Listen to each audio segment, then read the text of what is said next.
GW have really messed up the release of Legions Imperialis, and that really worries me, as I desperately want it to be a success. I decided to put together a few reasons why you should stay excited about Legions, even though GW's marketing department must be crying into their bugsman's tankards about whatever screw-up delayed the release.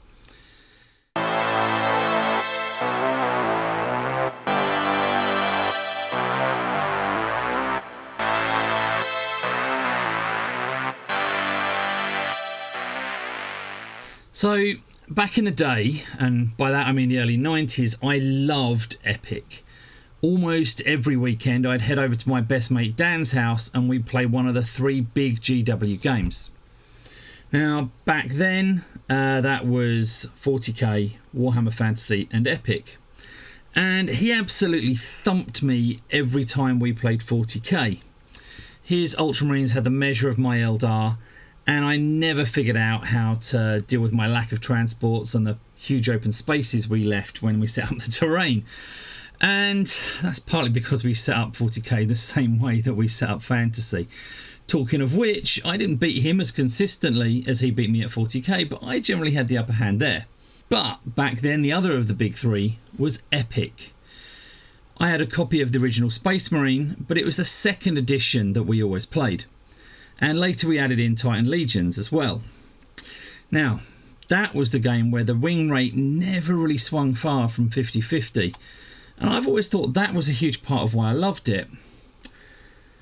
When I thought about Epic some more, I realised there were loads of reasons why it's great and why it's such a shame GW botched their handling of it to the extent that it was done in well before they ever botched Warhammer Fantasy and revamped that into AOS. But the big question is, why Epic? So here's a top 10 reasons why you should play Epic in no particular order. Now, number 1 is quite an obvious one, and that's why I put it first. Alternate activations. People have been talking for years about 40k's big problem being that it's the old I go, you go system. People praised GW when Necromunda came out, and all sorts of other companies when they do it. But GW are doing it back 30 years ago. And it's a much better system. It's better for engagement. It's better for planning your priorities of what you need to do first or whether you need to wait. And it just keeps the game more involved for both sides. Number 2 is scale. Now I mean the scale of the battlefield. It feels like you're in a battle, not just a skirmish. I'm not one of those big military buffs. I don't know everything about every battle. I couldn't tell you what tank is which or anything like that.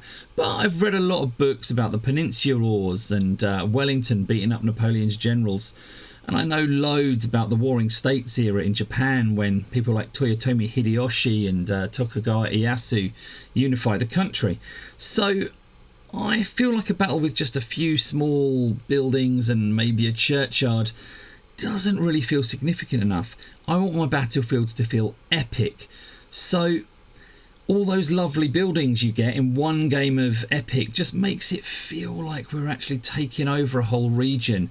I want to fight the Battle of Waterloo, not just La Haye-Sainte, one little farmhouse in the middle of the battlefield. Number 3 is Titans. Now, Titans are just cool, and although you can use them in Warhammer 40k, they never really feel quite right to me. Either they're too dominant, or they feel too confined by the little pokey table they're on, or you have to take over an entire church hall and lay a bunch of them out on the floor. Now in Epic, Titans start to feel like your main characters instead of some intruder in the story or something that's been shoehorned in somehow. And as a bonus, you get to use your Titans in games of Adeptus Titanicus as well, which is a pretty good game in its own right.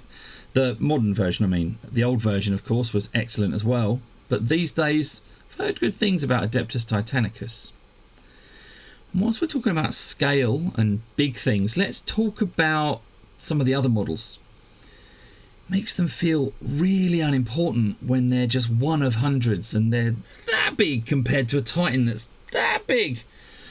So they don't even die one at a time, let alone fight one at a time. In the grim darkness of Epic, you really won't be missed. There's actually few things more rewarding than blowing up a building and seeing 30 odd infantry die as it crumbles to ruins. Destroying buildings actually is probably another bonus reason. Now, another good one. This is number 5. You can carry your entire army in one little box. Your army's tiny, even though your army's huge. Even with the increase to 8mm scale instead of 6mm, I think you're going to have a volume about a 50th of what you'd have for the same number of things in 40k. Now, admittedly, you're going to have more models, but even so, it's going to be so easy to go and carry your army to work and then go out straight afterwards. I actually took 2,000 points, this box here, to Bad Moon Cafe with me the last time I played. Now, perversely enough, the fact that individual lives feel less meaningful makes your army feel more meaningful. And so that's number 6, are we? Yeah, 6, I think. I don't know, I can't count. But it feels like your army could really achieve something. If you're fighting at all in 40k, it feels like you're just in like one corner of a battlefield or doing a little skirmish before the game or something like that. Sometimes it almost must feel a bit embarrassing to put down a Primarch on the board when there's only 20 guys with him. Whereas now it actually feels like you've got an army big enough to justify a meaningful general, not just your Titans even. It actually feels like you can put a lot of stuff in there, and so you also get a lot more variety.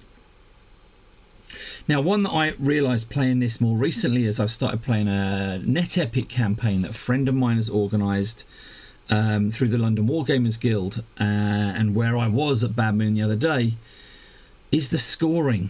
Now, I had a game in which both of us were managing to keep our points totals going, but the game works in a very different way, so we didn't just run out of time the way we were playing.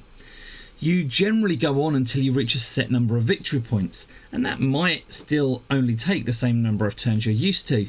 But rather than racing against some artificial clock, it feels like you're actually grinding out a battle against your opponent, and that you're going to win when one of you has actually won.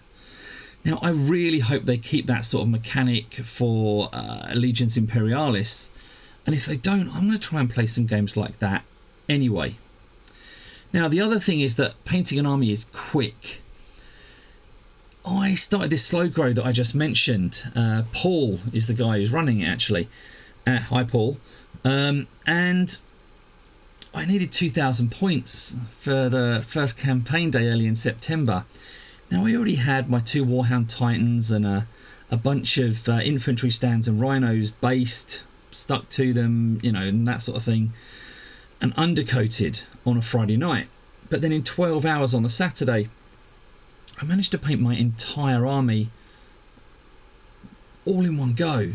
There's a few little details left to go, but you know, you can't paint a 40k army in 12 hours, even if you're one of those nutbags who can do it in 48 hours over a weekend.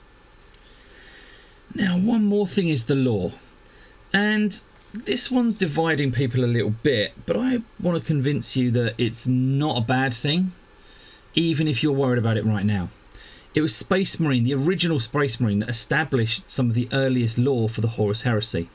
And arguments rage about the internet, what was written first, whether it was in Slaves to Darkness or White Dwarf or this game or that game, and ultimately none of it matters because it was all being written at the same time. But you've got that core of the game that comes from the fact they wanted to put 2 of the same army in the box, so they called it a civil war. And that's where the Horus Heresy, I think, really started to grow from. And since then, we've landed up with one of the most rich parts of the entire grimdark history and lore that everyone loves.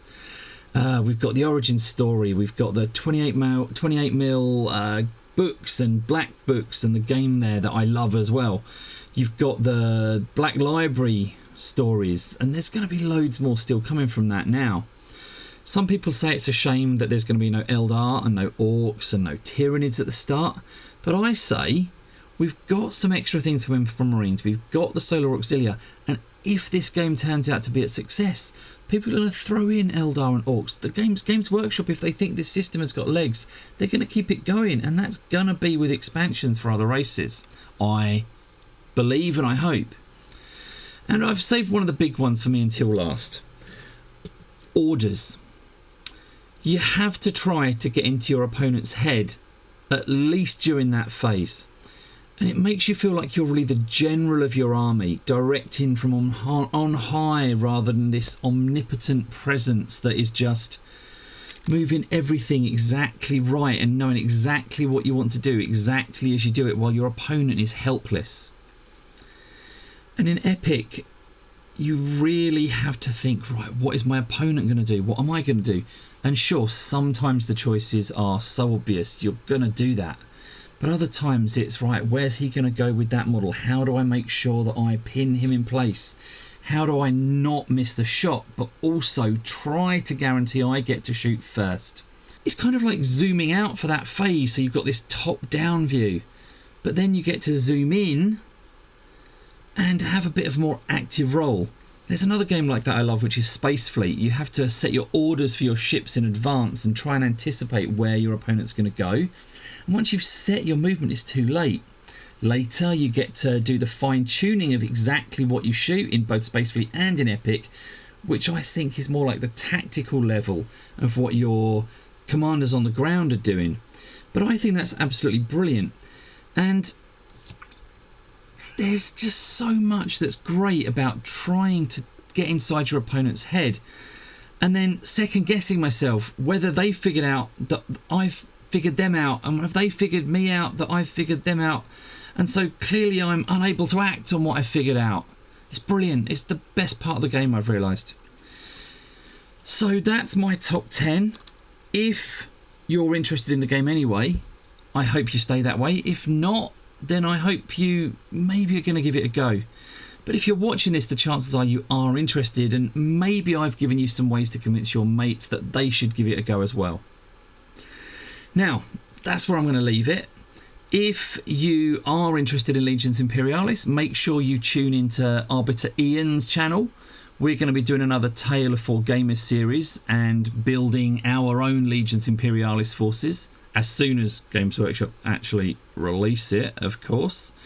So, tune in, see what happens to my force. You'll, get to see Ian and Gary and Bobby and what they come up with. And I hope that you do the same and maybe build along with us when we start doing that. Bye!